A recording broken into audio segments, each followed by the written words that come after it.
Hi, I'm Claire and I run a Facebook community called Boudica Board Games, and today I have offered one of my lovely volunteer moderators a review of the game The Pyramid of Khufu. So if you enjoy Egyptian themed games and two-player card games, this game might be for you. The idea that Steve and Claire, who've designed the game themselves, was to raise money for a charity that's close to their heart. The charity is based in Cardiff and it's to raise money for cancer patients. I can't remember the exact name and I'll probably say it wrong, so Steve and Claire might need to add on the top, as I don't live in Cardiff myself either. But I do like games and that's why I have my community group, and I do how to play videos and reviews as well. So today we're going to talk about that. Now, they haven't got a hard copy of the game yet. I'm assuming some of that's down to the COVID and the lockdown.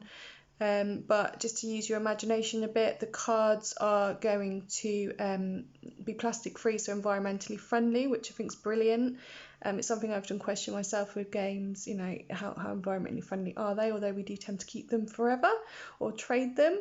And they do look Egyptian-y, I think that's the right term, but that's what I would describe them as. So I'm going to be using a cut and play game that they gave me, so it's not going to look brilliant in terms of quality, but I can see what they're trying to do in terms of what it's going to look like, and I personally think it's going to look absolutely beautiful.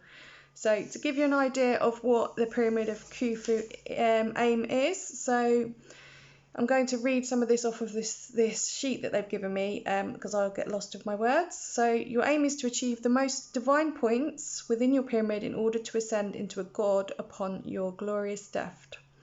So they've got a little blurb on here about you being the great pharaoh of Khufu, and your reign has come to an end. For you to ascend to the afterworld, you're supposed to ensure that your mortal body is safeguarded. And obviously in Egyptian times you would be mummified, and you'd have, if you're very wealthy, and certain pharaohs, you would have a beautiful pyramid to go to. So in terms of the game, to ascend, I suppose, you need to collect 9 sacred items, which I'll show you the cards in a minute. And you need to have a god bless your items as well. And to complete your pyramid, you need to have a capstone. And they've got a little interesting fact at the bottom about pyramids not being able to stay together unless they have a capstone. Although, interestingly, Khufu's is actually missing, which I didn't know. I used to watch a lot of Egyptian stuff when I was younger, but I'm a little bit behind with the times.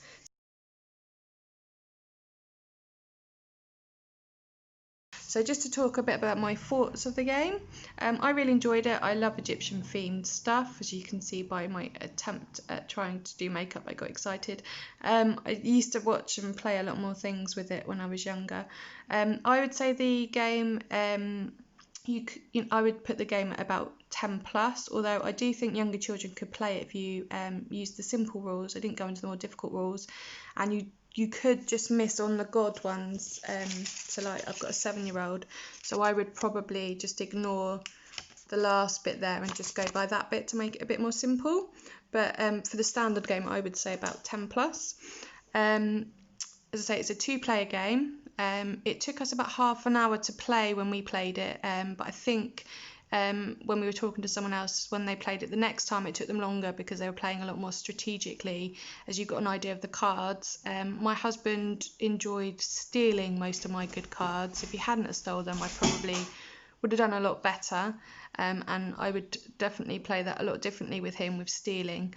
I enjoyed it. I can't see, I suppose I could give kind of out of 10s for each part. So in terms of the art, I think it's done really well in terms of art, so I would give it a 8 out of 10, and I think it will look even better with the finished project, so I'd probably score it higher than that.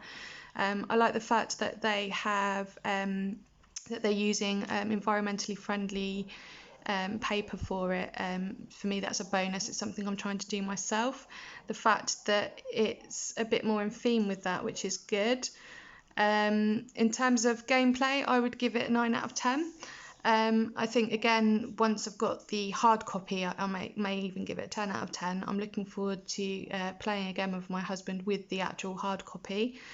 In terms of difficulty level, I'd say it's quite an easy game to pick up, with the added of the complexity if you wanted to make it more difficult. So there is a choice there, which is good, which you don't always get with certain games. So in terms of difficulty level, I would say it's fairly easy. So we'll say 10 is easy and 1 is not. So I would give it kind of a 8 out of 10 in terms of simplicity. As I say, you can change the level that you play. There's also, I think they're working on an expansion for it, or added cards, so that'll be interesting once I've printed and been more patient with cutting them off to play with that as well. And I just think it's great that Claire and Steve have decided to do this to raise money for charity. I think it's really well done for a first game, and I really do wish them well with it. And I just want my copy, really. That's one of the reasons why I want this to get through Kickstarter, and they are doing amazingly. I would have thought by now they're reaching the 50% mark.